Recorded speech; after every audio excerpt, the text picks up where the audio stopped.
আসসালামু আলাইকুম প্রিয় দর্শক মণ্ডলী, আজকে আমরা পরিবেশ দূষণের নিয়ে যে চিন্তা করি এবং পরিবেশ দূষণকারী যে বৃক্ষগুলো আছে আমাদের পরিবেশে, তাদেরই একটা হলো নিম, যাকে আমরা 21 শতকের বৃক্ষ বলে থাকি। আপনারা দেখছেন এই যে আমার পিছে যে গাছটি, এইটা আমার বাসা। এই বাসার সাথেই গাছটাকে কেউ না কেউ লাগাইছে, রোপণ করেছে। আমরা এই গাছের গুণাগুণ সম্বন্ধে আজকে জানব, যে এই গাছ আমাদের কী দিতে পারে এবং বর্তমান যে তাপদাহ চলছে, সেই তাপদাহকে থেকে রক্ষা পেতে আমাদের এই নিম গাছটা যে কেন লাগানো উচিত, কেন রোপণ করা উচিত, তাই নিয়ে কিন্তু আমরা আজকে ব্যাখ্যা করব। আমরা জানি যে এটা নিম গাছ হলো 21 শতকের একটা বৃক্ষ। এই গাছ যে গুণাগুণ সম্পন্ন, ইতিপূর্বে কোনো গাছ কিন্তু এর মতো গুণাগুণ সম্পন্ন হয়নি। আজও পর্যন্ত কোনো গাছ এই নিম গাছের যে গুণাগুণ সম্পন্ন হয়নি। সেই জন্যই একে বলা হচ্ছে 21 শতকের গাছ, বৃক্ষ। এটার দ্বারা কি হয়, আমরা চোখ কৃমিনাশক যে ওষুধটা তৈরি করা হয়, চর্মরোগ থেকে রক্ষা পাওয়া যায়, অজীর্ণ, দাঁতের ব্যথা, ইভেন জন্ম নিয়ন্ত্রণের মহৌষধ এটা, অ্যান্টিসেপটিক এবং ভাইরাস নাশক, ব্যাকটেরিয়াকে নাশক বা ব্যাকটেরিয়া রোধক করে এটা। এই কীটপতঙ্গকে দমন করতে পারে। আমাদের উকুননাশক যেটা আছে, উকুননাশক হিসাবে এটা আছে। তারপরে কফকে রিমুভ করতে পারে, হ্যাঁ। তারপরে ব্লাড সুগারকে কমাতে পারে।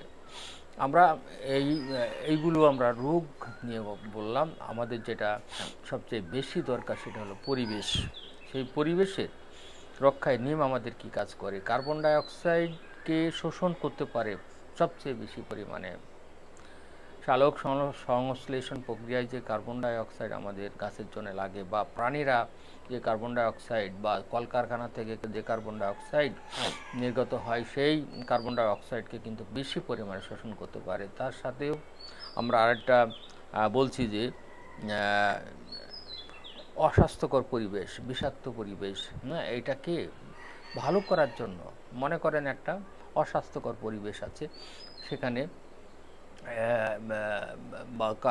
অনেক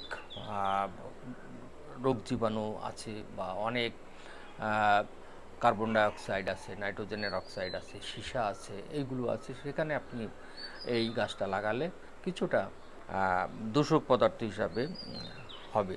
আর আপনার আরেকটা হলো যে নিম গাছের নিচে আপনি দাঁড়ানো অবস্থায় যে তাপমাত্রা পাবেন, অন্য গাছের তুলনায় 10 ডিগ্রি সেন্টিগ্রেড কম পাবেন। আপনি বট গাছের নিচে দাঁড়াচ্ছেন, আম গাছের নিচে দাঁড়াচ্ছেন, সেখানে যদি 40 ডিগ্রি সেন্টিগ্রেড তাপমাত্রা থাকে, তাহলে আপনি নিম গাছের নিচে দাঁড়াবেন, সেখানে আপনার 30 ডিগ্রি সেন্টিগ্রেড তাপমাত্রা থাকবে। আপনি যেখানে দেখবেন যে আমরা চুয়াডাঙ্গা বা অন্য অন্য জায়গায় যে তাপমাত্রা দেখছি 40 ডিগ্রি, আপনারা দয়া করে নিম গাছের নিচে দাঁড়ান, দেখেন আপনারা একটু ঠান্ডা অনুভব করবেন। বিজ্ঞানীরা বলছে যে 10 ডিগ্রি সেন্টিগ্রেড তাপমাত্রা এখানে কমে যেতে পারে। আর আরেকটা হলো যে এটি শীতল করে দেয়, এবং কি পরিমাণ শীতল করে দেয়, যে এখানে আমরা যে বায়ুমণ্ডলে যে সীসা হচ্ছে, সীসাগুলো যেমন আপনার ঢাকা শহরের গুলিস্তান, ফার্মগেট, যেগুলো জনবহুল এলাকা, পপুলাসের এলাকা, সেখানে কিন্তু প্রচুর পরিমাণে সীসা হয়। সীসা কিন্তু আমাদের বাচ্চাদের জন্য শ্বাসকষ্টের একটা কারণ হয়ে দাঁড়ায়। সুতরাং সীসাকে আমাদের মুক্ত রাখতে হলে না, এই নিম গাছ লাগাতে হবে। সীসা আমরা বেশি সীসা শোষণ করে কার্বন ডাই অক্সাইড, নাইট্রোজেনের অক্সাইড, সালফারের অক্সাইড, বিশেষ করে সালফারের অক্সাইডটা শোষণ করে বেশি। সালফারের অক্সাইড দিয়ে আমাদের বায়ু দূষণ হয়, নাইট্রোজেনের অক্সাইড দিয়ে বায়ু দূষণ হয়। হ্যাঁ, কার্বন ডাই অক্সাইড তো করতেছে। তাহলে একটি পূর্ণ গাছ বলা হয়ে থাকে, একটি পূর্ণ গাছ কিন্তু আপনার 10টি, হ্যাঁ, প্রায় 10 টন এসির সমান ঠান্ডা রাখতে সাহায্য করে। একটা পূর্ণ গাছ 10 টন এসির সমান ঠান্ডা রাখতে সাহায্য করে। সুতরাং আমরা এই গাছটা যদি আমাদের ইয়েতে আমাদের বাড়ির আশেপাশে লাগাই, তাহলে কিন্তু আমাদের পরিবেশ শীতল থাকবে, আমাদের শ্বাস প্রশ্বাস ভালো হবে, আমাদের সব দিক দিয়েই ভালো হবে। তার মানে এটি সব কিছু আমি সামারাইজ করতে যাচ্ছি যে আপনারা দয়া করে এই 21 শতকের বৃক্ষ নামে পরিচিত নিম গাছটি আপনার বাড়ির পাশে অবশ্যই আজকেই থেকেই রোপণ করবেন। আমরা জানি এইগুলো কিন্তু যেখানে বৃষ্টি কম হয় সেখানে কিন্তু হয়। আমরা জানি যে সৌদি আরবের আরাফাতের ময়দানে আমি নিজেই দেখে এসেছি যে অনেক নিম গাছ আছে, যেখানে বৃষ্টি কম হয় সেখানে। আপনার চুয়াডাঙ্গায় যদি বৃষ্টি কম হয় বা কুষ্টিয়া অঞ্চলে যেখানে বৃষ্টি কম হয় সেখানে কিন্তু প্রচুর পরিমাণে এটা হয়। সুতরাং আপনারা আজকেই এই চারাগুলো রোপণ করে ফেলুন, রাস্তার পাশে পাশে ধারে ধারে রোপণ করে ফেলুন। চুয়াডাঙ্গা বাসীদের আমি বলবো যে আপনারা আজ থেকে শুরু করে চারিপাশে এইটা রোপণ করে ফেলুন।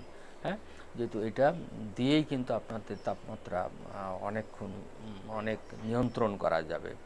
আমরা যদিও পুষ্টি যদিও রোগের কতগুলো যে আমরা বললাম সেগুলো আপনারা ভালোভাবে ব্যবহার করে আপনারা জানেন, এগুলো আমি বললাম না সংক্ষিপ্ত সময়ের জন্য।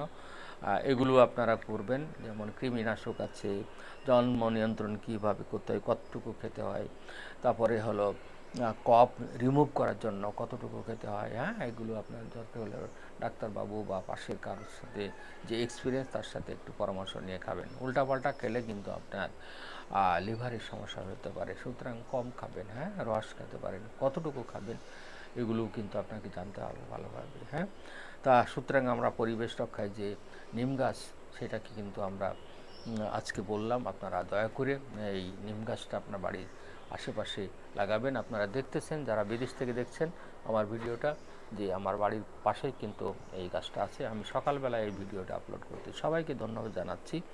এই ভিডিওটি যদি আপনার ভালো লেগে থাকে তাহলে সব জায়গায় শেয়ার করবেন, আমার জন্য না, মানুষের জন্য। হ্যাঁ, মানুষ সুন্দর করে বাঁচতে পারুক, মানুষ পৃথিবীতে জীবাণুমুক্ত হয়ে বাঁচুক, মানুষ পরিবেশ সচেতন হয়ে বাঁচুক, এই কামনা করে আজকে আমি বাংলাদেশ থেকে বিদায় নিচ্ছি। খুদা হাফেজ।